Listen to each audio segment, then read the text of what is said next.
Le parti, oui. Voilà. Donc, je suis la trajectoire et nous arrivons en 93, comme vous l'avez dit. Oui. Le même M. Ouattara, Oui, qui oui. était Premier ministre à cette époque, ne voulait absolument pas entendre parler de la succession de M. Bédié, la succession constitutionnelle, Ouais. c'est-à-dire une succession sans élection. Exactement. La Constitution disait qu'en cas de décès du président de la République, c'est le président de l'Assemblée nationale qui devient président de la République. Clair. C'était clair, c'était voté à l'unanimité, c'était adopté, c'était constitutionnel. On appelait ça l'article 11 à l'époque. Eh bien, à la mort du président Houphouët-Boigny, le même Ouattara, qui était Premier ministre de M. Houphouët-Boigny, en relation, en complicité avec un de nos aînés, paix à son âme, qui s'appelait le président Philippe Yassé, ancien président de l'Assemblée nationale, ensemble, on voulait empêcher l'application de la Constitution. Oui. C'est comme aujourd'hui, encore le Oui. Conseil constitutionnel. Oui. Eh bien, là aussi, je me suis opposé. Oui. Et puisque j'étais secrétaire général du PDCI, nous avons réussi, avec les membres du bureau politique et tous les militants, à dire c'est l'application de la Constitution ou rien. D'accord. Et nous avons réussi à imposer, à faire appliquer la Constitution, et nous avons fait une transition pacifique et sans effusion de sang. D'accord. L'adversaire de M. Gbagbo. Oui. En 1993, Oui. quelques jours avant la mort du président Houphouët-Boigny, je vous dis la vérité, vous comprenez? Oui. Il y a beaucoup d'Ivoiriens qui ne savent pas ce que je vais vous dire. D'accord. En 1993, donc, peut-être une dizaine de jours avant la mort du président Houphouët-Boigny, le président Houphouët-Boigny était agonisant à Yamoussoukro. Oui. Il était revenu de Genève et il était agonisant à Yamoussoukro. M. Ouattara, Premier ministre, qui était en fait le chef de l'État, Oui. parce que dans notre Constitution, lorsque le président de la République est empêché, c'est le Premier ministre qui le représente et qui gère. Qui gère les affaires Voilà. de l'État. Je peux donc dire que M. Ouattara était pratiquement le chef de l'État en Côte d'Ivoire en 1992 et en 1993. 2 années où le président Houphouët-Boigny physiquement ne pouvait plus tenir. Ça, c'est une réalité. Et il sait que c'est vrai. J'ai dit que M. Ouattara, sachant que je suis le secrétaire général du parti du président Houphouët-Boigny, le plus grand parti de l'époque, Oui. n'est-ce pas, m'a appelé, Oui. a eu une rencontre avec moi chez lui, m'a proposé d'être avec lui pour que la Constitution, quand le président viendrait à mourir, ne soit pas appliquée. Et Je vous le dis. Et vous avez dit... Et moi j'ai dit non, parce que moi je suis pour la Constitution ou rien. Je lui ai dit non, je lui ai dit je ne vois pas ce qui vous permettrait de ne pas appliquer la Constitution. Et puis je ne vois pas comment vous pourriez accéder au pouvoir sans Constitution, sans élection, sans rien. C'est impossible. dont il avait Nous sommes toujours- restés à parler Oui, oui. de 21 h jusqu'à minuit. Il ne m'a pas convaincu. Le lendemain, c'était un samedi, Oui. il m'a fait convoquer par son allié et complice, le vieux Philippe Yassé, Oui. qui a tenté la même opération. J'ai eu le courage de lui dire, avec tout le respect que je vous dois, président, c'est non. Moi, c'est la Constitution ou rien. Vous comprenez? Oui, monsieur. C'est pourquoi moi, je suis un homme de la Constitution. Lorsque M. Gbagbo a été élu en 2000, j'ai reconnu M. Gbagbo, alors que les candidats du PDC avaient été rejetés par la Cour suprême. Mais j'ai reconnu, parce que je dis toujours de 2 mots, il faut choisir le moindre. Oui. Ceux qui aiment la Côte d'Ivoire ne doivent pas prendre la voie des troubles en Côte d'Ivoire. D'après, vous voyez, Oui, nous oui. perdons du temps. Depuis 2000, nous sommes dans les troubles jusqu'à aujourd'hui. On n'a jamais voulu laisser M. Gbagbo gouverner correctement et conformément à la Constitution notre pays.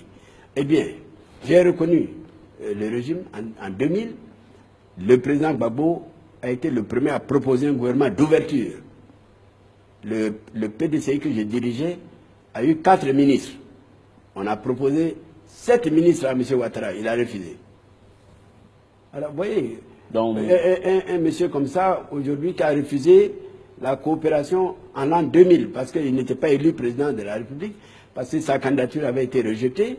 Bon, je peux douter de sa volonté de dialogue aujourd'hui. Mais moi, je vous dis... Il veut le pouvoir par tous les prix, lui, alors. Ah, quand vous expliquez tout ça, oui, ça veut dire que... Oui, mais quand vous... Parce que vous m'avez dit, vous ne voulez pas... Vous n'êtes pas dévoré par une ambition démesurée. Et vous me demandez si mon autre frère le serait. Je vous cite des faits. Et je vous laisse tirer vous-même les conclusions. Bon, mais on va revenir, comme vous connaissez mieux ce pays. M. Ouattara, selon les résultats provisoires des élections, il a gagné avec 54%. Et c'était sa base au nord. Est-ce que vous pensez que c'est vrai qu'au nord, il peut gagner parce que c'est plus peuplé, le nord? Non, c'est moins peuplé. Ah, c'est moins peuplé le nord? Ben oui, le nord, il n'y a personne. Au nord, on ne sont pas peuplés. Je suis du nord. Et moi, je ne suis pas un nordiste fabriqué. Je suis un nordiste authentique. Lui, il est fabriqué alors. Vous voyez, regardez sur mes joues. Je porte la carte d'identité du nord, de la région dont je suis. Donc ça ne se discute pas. Mais dans lui, il est discutable alors? Je ne sais pas. S'il est discutable, on a clos ce dossier-là. D'accord. Voilà. Mais ce qui n'est pas clos, c'est qui a gagné les élections. Moi, je vous dis, les 54% dont vous parlez, moi, je ne les reconnais pas et je ne les connais pas.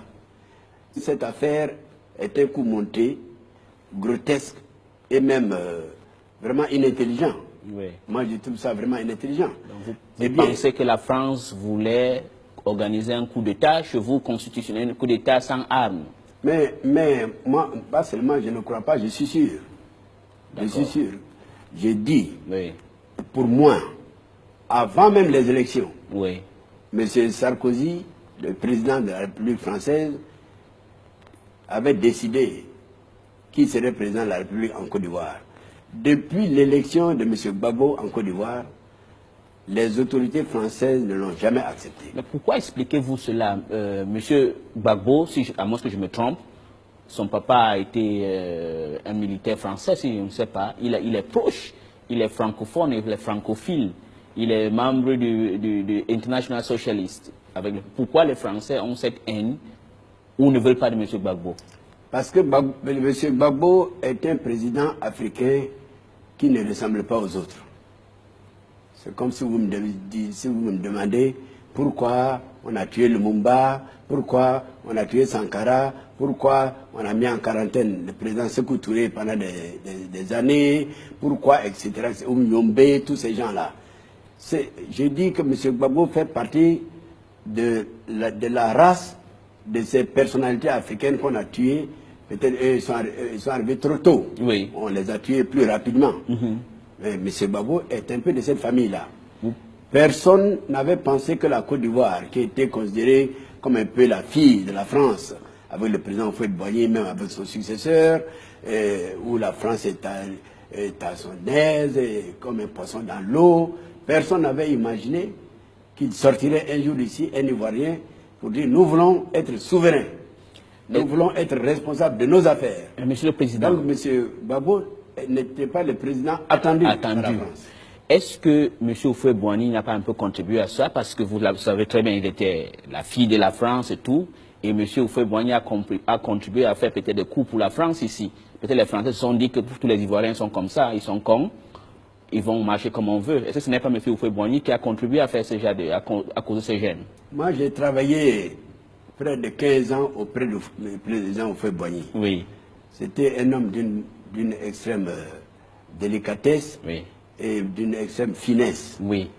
Il savait la vérité et avait adopté un comportement qui lui paraissait profitable à la Côte d'Ivoire. C'était son droit. Mais il savait, il a dit de sa bouche, je sais que mon indépendance n'est pas une vraie indépendance. Ah, il a dit ça de lui? Il a dit ça, je vous le dis, parce que je suis un de ses fidèles. Voilà.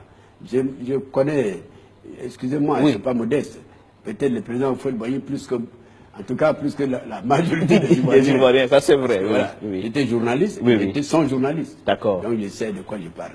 Il a dit, je n'ai pas obtenu la vraie indépendance. C'est une indépendance nominale, une indépendance politique. La vraie indépendance viendra plus tard avec les jeunes.